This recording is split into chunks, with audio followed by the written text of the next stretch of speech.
ছোলা বুট না হলে তো ইফতারিতে তো জমেই না। এক কথায় কি, ছোলা বুট ছাড়া আমার কাছে ইফতারি একবার আনকমপ্লিট মনে হয়, কারণ ছোলা বুটই হচ্ছে আসল। আসসালামু আলাইকুম এভরিওয়ান, তানিয়া কুকিং ব্লগস থেকে আপনাদের সবাইকে স্বাগতম জানাচ্ছি। আজকে আমি ছোলা বুট রান্না করেই আপনাদেরকে দেখাবো যে ছোলা বুট কীভাবে আমি রান্না করেছি রোজার দিনে। একদিন রান্না করে এটা আপনি 5-6 দিন ধরে খেতে পারবেন। দেখতেই পাচ্ছেন এই যে আলুও কেটে নিয়েছি। ছোলা বুটগুলো কিন্তু সারা রাত ভিজেছিল। সারা রাত ভেজানোর পর বিকালবেলা আমরা এটাকে রান্না করছিলাম, আর বিকালেই আমি এটা রান্না করছি। এখানে 1.5 কেজি পরিমাণে ছোলা বুট নিয়েছি, আর এই 1.5 কেজি পরিমাণে এখন আমি উপকরণগুলো দিয়ে দিচ্ছি। জিরা বাটা, আদা বাটা, রসুন বাটা সবগুলো পরিমাণ মতোই দিচ্ছি, পারলে একটু কম করে দিচ্ছি। কারণ কি, এখন জিনিসের যেভাবে দাম বাড়ছে, আপনারা মশলা ইচ্ছে করলে আরও বেশি দিতে পারেন।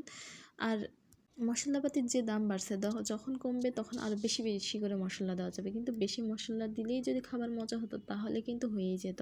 সব কিছুর পরিমাণ থাকতে হবে। এখানে আমি মরিচ, কাঁচা মরিচ দিচ্ছি, তারপর মরিচ বাটা দিয়েছি, এখন হলুদ দিচ্ছি, লবণ দিচ্ছি, পেঁয়াজ কুচি দিয়েছি। পেঁয়াজ ইচ্ছে করলে আপনারা আরও বেশি দিতে পারেন। আমি যেভাবে রান্না করছি আপনাদের সাথে শেয়ার করছি।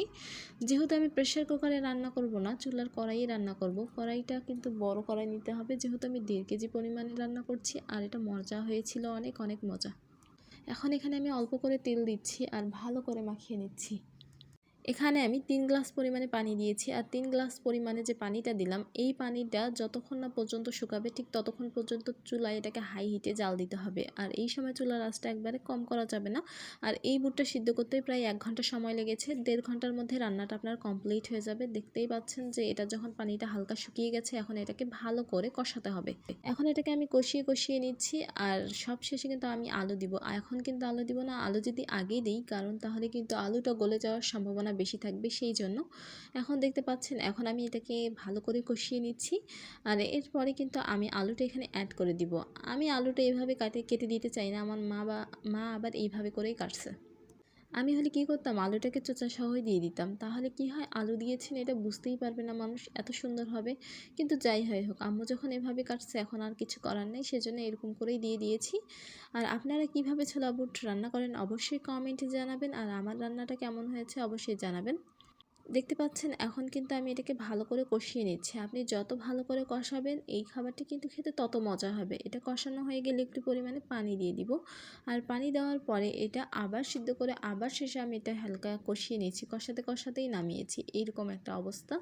আর অনেকে আবার ছোলা বুটটাকে সিদ্ধ করেও রান্না করে, ওটাও হয়তো বা খেতে মজা লাগে, কিন্তু আমার কাছে ওটা ভালো লাগে না। আমার কাছে সব মশলা দিয়ে এইভাবে রান্না করে যদি আমাকে দেয়, আমার আর কোনো কিছুই লাগবে না, তার সাথে বুন্দিয়া হলে আরও ভালো হয়। এই যে দেখতে পাচ্ছেন, এখন আমি এখানে পানি অ্যাড করে দিচ্ছি। কতটুকু পানি দিচ্ছি দেখতে পাচ্ছেন। আর আমি কিন্তু এখন এই সময় চুলার আঁচটা মিডিয়ামে রেখে দিয়েছি, লোতেও না হাইয়েও না, মিডিয়ামে রেখে দিয়েছি। এই যে তারপরে এই যে এরকম করে পানি দিয়ে দিচ্ছি, কিন্তু আর কালারটা কিন্তু অনেক সুন্দর হয়েছে। আমার ক্যামেরাটাতে না বোঝা যাচ্ছে না, কিন্তু আসলে কালারটা অনেক সুন্দর হয়েছিল। মোবাইলে যাদের ক্যামেরা ভালো তাদের জন্য ভিডিও করে অনেক শান্তি আছে, কিন্তু আমার ক্যামেরাটা অত ভালো না হওয়ার কারণে রান্নার ভিডিওগুলো আমি ভালো মতো করতেই পারছি না।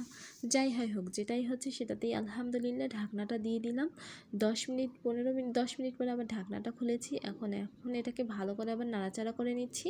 সবশেষে এখানে আমি জিরা এবং ধনিয়ার গুঁড়া অ্যাড করে দেবো, যেটা ছাড়া এই রান্না তো কমপ্লিট হবেই না।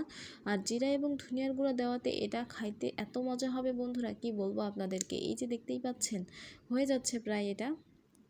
এখন এগুলো রান্না এরকম করেই ঠিক করে নিচ্ছি।